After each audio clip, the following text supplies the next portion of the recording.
Happy Saturday. I hope you're all having an amazing weekend. And it has been a hot minute since I've been on here, and I have been having some thoughts that I wanted to share with you guys. I've been having a really good conversations, and I just have some stuff I want to share with you all. So happy Saturday and welcome to the broadcast. For those of you just joining and you don't know who I am, my name is Christine Haranik. I am the owner and founder of Gauge Girl Training, an online meal planning and coaching service. I've been making YouTube videos on here for 10 years now, but more focused and consistent in the last 5-6 years. So what's up, everybody? If you are here, say hello. Let me know where you are from. And I wanted to talk to you guys about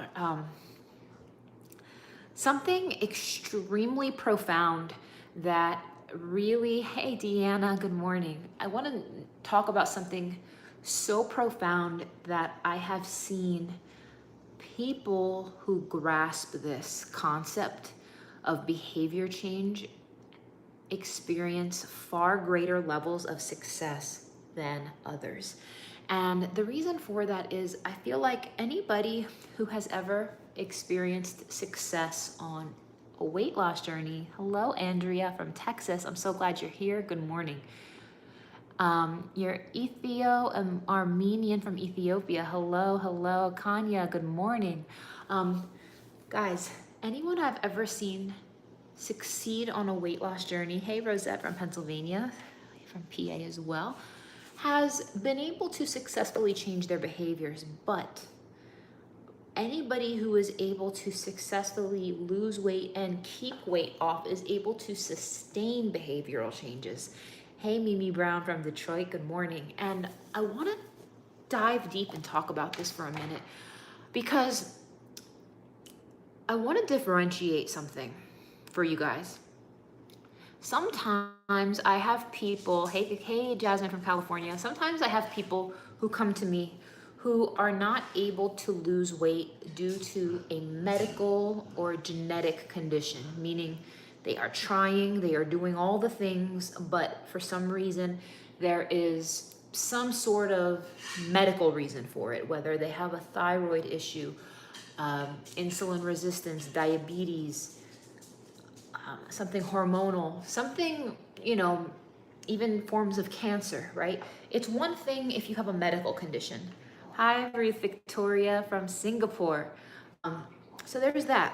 But then there's this other group of people, which I think a lot of people, I'd say even 80%, up to 80% of people fall into this category, where your issue isn't genetic, your issue isn't medical, your issue is behavioral. Your issue is behavioral, and you don't even realize you're doing this.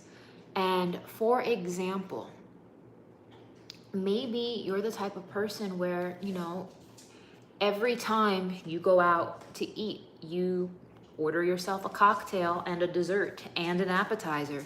And you're just used to doing that because when you go out to eat, hey, good morning, Rachel, you look at that as a way to celebrate and just to take a break, and maybe you associate that with comfort, or maybe you have a behavior that you hide your overeating because you're ashamed of it, you're embarrassed, and you want that comfort from food, but at the same time you don't want anyone to know it, so it's like a secret, and you have these secret behaviors. Or maybe you have a tendency to, eat one way around other people, but then you eat another way around yourself. Maybe sometimes you forget to stop eating because you're just used to grazing mindlessly. And one thing that's been really profound that's been happening lately with my one-on-one online coaching clients is we've been observing behaviors that are not helping people. And what I mean by that is you could have your macros, and you could have a meal plan and a gym membership and a gym plan, but if there's something inside of you as a person that's off, if there's an internal reason that you behave the way you do, a lot of times that stuff comes to the surface through one-on-one coaching. And some people are shocked by how hard it is to lose weight. Not because there's anything wrong with the meal plan, not because you're not disciplined, not because you can't cook, not because of that, but there is something inside of you that you haven't dealt with as a person. And who watching this knows for a fact that you have some unresolved business going on inside you as a person that almost makes you want to compulsively eat or indulge in compulsive behaviors where you just decide, F it, I don't care. F it, I don't care. Whatever, whatever, whatever. But then at the end of the day, you know that those behaviors don't serve you. You know that they make you feel terrible, not only physically, but you go through an emotional dip. And there's something inside of you that you haven't dealt with. And food, you guys, can be the ultimate mask. Food can be the ultimate mask because who wants to deal with a tougher emotion, right? Who wants to deal with loneliness? Who wants to deal with sadness? Who wants to deal with disappointment in yourself or from others? Who wants to deal with frustration? Who wants to feel like we don't want to feel those things? So instead of us actually doing the heavy lifting to deal with challenging emotions that trigger unhealthy behaviors, instead, what do? We eat and we numb it. And we numb the pain. We numb our feelings of loneliness. We numb our feelings of inadequacy. We numb our feelings of depression, anxiety, disappointment in ourselves and others, in our family, and our partners, in so many categories. And what I find is so refreshing is when I observe this type of thing happening with a coaching client, and they'll be all open and they'll share it with me. They'll be like, Christine, honestly, like, this is how I feel. I'll be doing so good into a point, and then I start dealing with these types of emotions. And Sally says it often happens when I'm close to an important milestone, the last pounds that would take me out of the overweight category and into normal weight. It's a self-sabotage thing. And I think that it's so important that we acknowledge that these things exist, because we can't sweep them under the rug, my friends. And I have had such an awesome privilege of witnessing people, not only us observing these things, but actually talking about them, processing them, and dealing with them. And who here can honestly say that, you know what, Christine, I haven't processed some things that is probably stopping me from being as successful as I would like to be with my weight loss. And you know it, like, you know it, you are self-aware of it. You know that you have defaults and behaviors and things that you just do. And it's so much so to the point that you may not even consciously acknowledge that you're doing it. And I bring all of this to your guys' attention today because I guarantee you that with a handful, when I say handful, meaning on behavior changes on one hand, that would make and put you on the trajectory of being the best version of yourself. I was talking to somebody yesterday and she told me, she said, Christine, she's like, we made one behavior change in her program, and this behavior change was something so simple. It was getting her workouts done earlier in the day.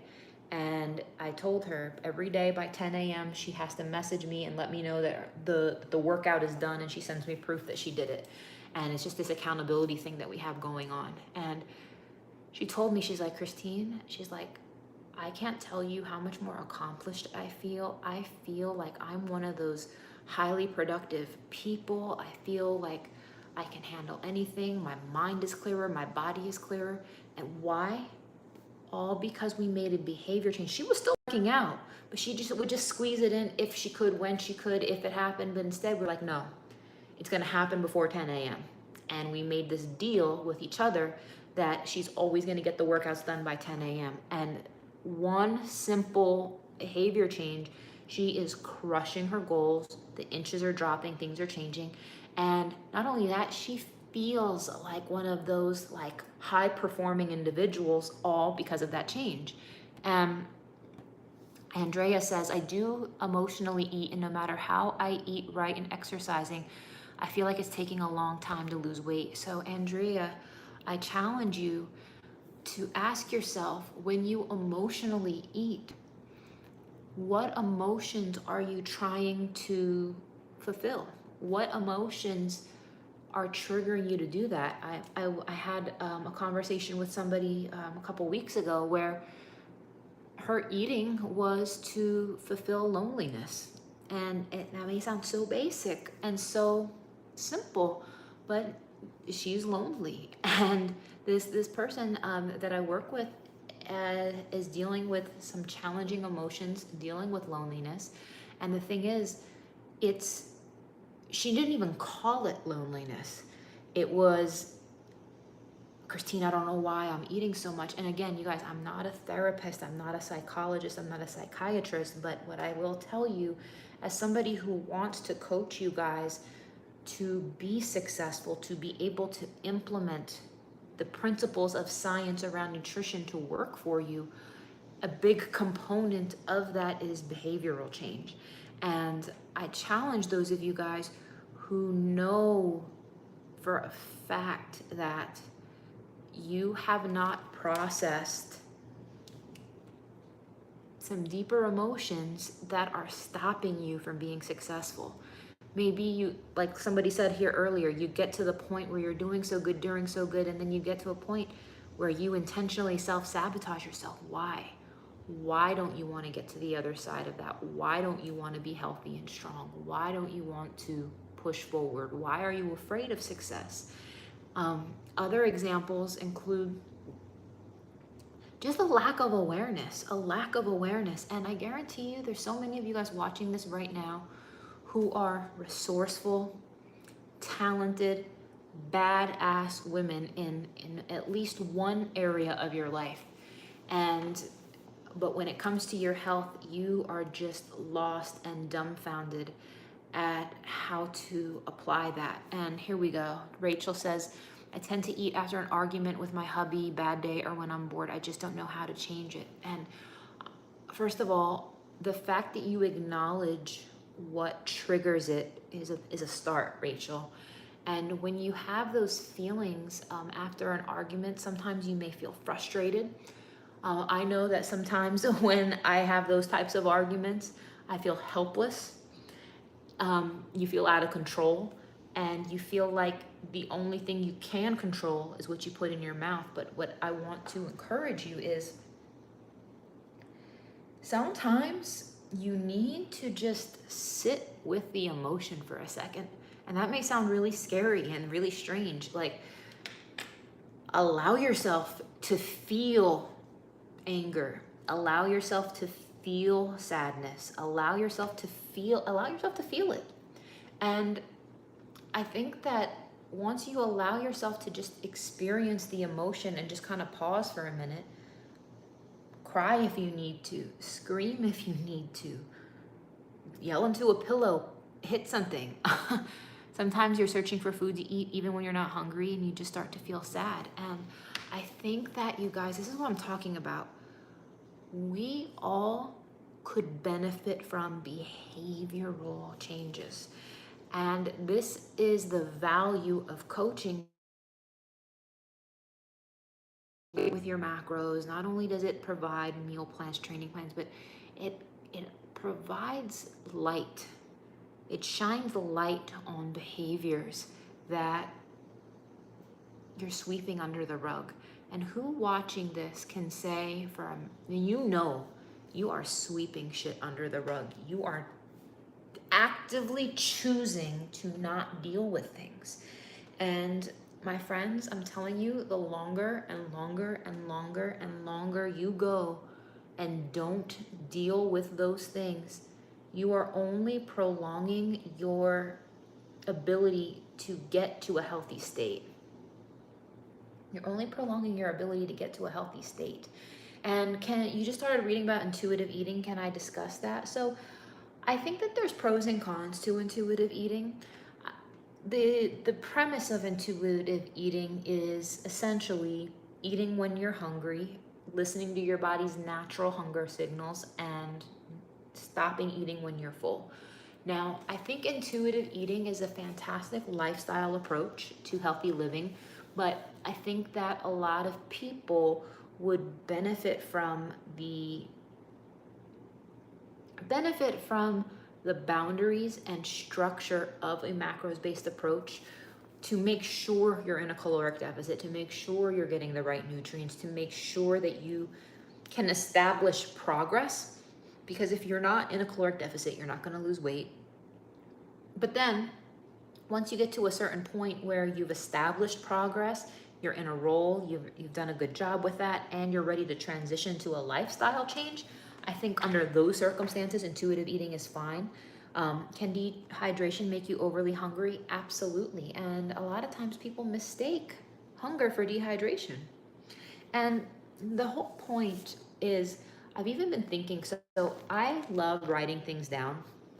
I write down to-do lists, but lately I've really been into writing down about my mindsets and writing down things that impact my behavior. And I've actually been thinking about coming out with a journal to help you guys. Obviously, there'll be functional parts in my journal, for meal planning and to-do lists and all that good stuff. But I also wanted to focus on behavioral change, getting more water, getting more sleep. What types of thoughts are you feeding yourself? How are you processing emotions? And I have just had the privilege in this last week to witness somebody, a coaching client, a very special coaching client of mine. I've just been able to witness just such incredible transformation because we've been doing so much work on the mindset. Somebody says, I've had a lot of emotional pain due to grief these last 2 years. I'm really sorry for that. I've come to realize the shadow work, meditation, mantras help to clear up blocked chakras. Spiritual consciousness is vital. And I could not agree with you more. And I think that some of you guys are blocked energetically. Can I recommend a good macro calculator? So Elizabeth, I have an amazing free macro blueprint where you can run your own numbers. You can download it for free at go.gagelife.com, Gauge, life.com, go.gagelife.com. It's a free download and I walk you through 10 steps for how to calculate your own macros. So guys, I come to you today encouraged because I think one reason 80% of you are not experiencing the progress you truly want is because there are fundamental behaviors that need to change that you're not changing. And it doesn't matter how good you could stick to a plan in the short term until you process some of those underlying reasons of why do you emotionally eat? Why do you sabotage yourself? Why? I know it may sound weird, but I have no sex drive and curious if that can be from diet, exercise. Both of them can have a tremendous impact on your libido. Absolutely. Absolutely, without a doubt. And I have helped a lot of women restore libido. If that is a specific goal of yours, I'd be happy to customize you a regimen to support that. So, guys, I come to you today because I want to instill hope. I want to instill this concept to you guys that, you know what, maybe the main thing that's stopping you, when people say the only thing that's stopping you is you, that's such a broad paint stroke. And I want to take that a level further and say, what behaviors are you doing or not doing that we need to zoom in a little bit closer and see how we can improve upon that, because it's going to make a big difference, my friends. It's going to make a huge difference. And I had one client who just something as simple as cutting out alcohol, she was able to have energy to work out because she wasn't getting hungover every weekend. Just not eating, doing all the drinks meant she wasn't snacking on as much BS and ordering bar food late at night and doing all the things. And just by cutting out alcohol, And now for some of you guys, that may seem like a really, really big deal, but even minimizing some of these things would be a very big deal for you. So if you're in the headspace where you're like, Christine, I know I'm sabotaging myself, but I truly want to change. Jessica says, I feel like sometimes you need additional support like therapy, medication, spiritual practices. I know for me, if I wasn't on my birth control to help balance my hormones, this would be harder. And there is definitely a time and place for that. I couldn't agree with you more. However, for those of you guys who do need support and you need a container and you need a safety net to be able to process what's going on, to be able to look at your progress, to be able to say to somebody and be accountable to the things that you said you're going to do. And also, if you don't do it, be open and honest and willing to be like, you know what? This is the real reason why I didn't do it. Not some BS, fake ass answer. Somebody says this video came right on time for me. I have this goal, and lately the word commitment has been ingrained in my mind. I think this is a chapter where I commit to get to the deep roots of self-sabotage. And I got chills when you just said that, because I think that really understanding why you do the things you do you guys understand how powerful that is? Having the awareness of the why, because some of you guys don't even realize it. Like, you may just mindlessly eat, you may mindlessly do these things to self-sabotage. And if you had awareness as to, you know what, it's actually these two behaviors that are at the root of those things, and that if you tweaked those behaviors, you would have an entirely different life. Think about that for a second, my guys, my friends. How incredible would that be if you were like, you know what, if I just made one or two behavioral changes and you're not even sure exactly what they are or how to do it, and you could see yourself living a more empowered existence. My goodness, my friends, how amazing would that feel, to just feel like you have the freedom and empowerment and strength and everything and fortitude inside you to break through this rut that you're in. If you feel like you are perpetually in a rut, that you're constantly complaining, like there's always something wrong. And who here feels defeated? Like 90% of the time, most days you already feel defeated. Most days your mindset is, why bother? If you are in this defeated, why bother? Like, you deep down, you want to try, but you know you're going to F it up anyway, so you don't even try.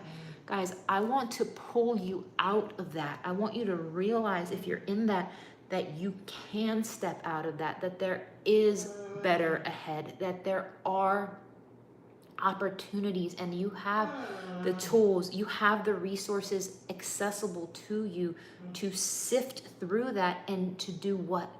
To give you clarity, to give you the clarity that you need. Now, your food will make a big difference on that mental clarity.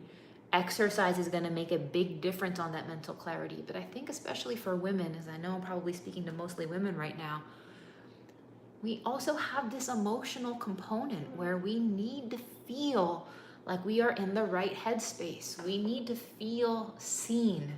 We need to feel understood. Sometimes we just need a little bit of extra grace and patience. And we know we can do it. We can do it. We will do it when we're good and ready mentally. But sometimes we just need to be met where we are. And it's okay if you are not the 20-year-old version of yourself. It's okay if you are not that 30-year-old version of yourself. It's okay if you are not that pre-kid version of yourself. It's okay if you're not that pre-marriage version of yourself.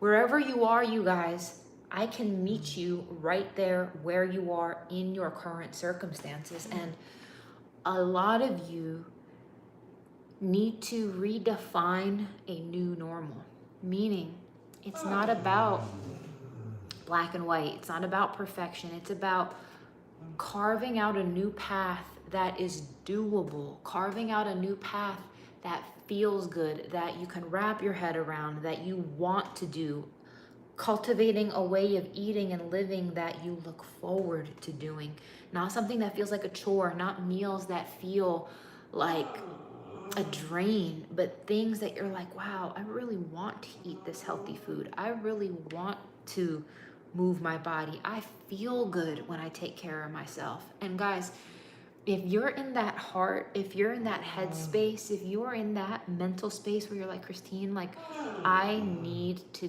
pull myself out of this rut. I have been in a dark place. I know I can do better. I want to do better. I need tools. I need to be told what to eat. If that's you, I would love to help you. I'd love to coach you. So whether, you know, you're just looking for guidelines and tools, I'd be happy to help you.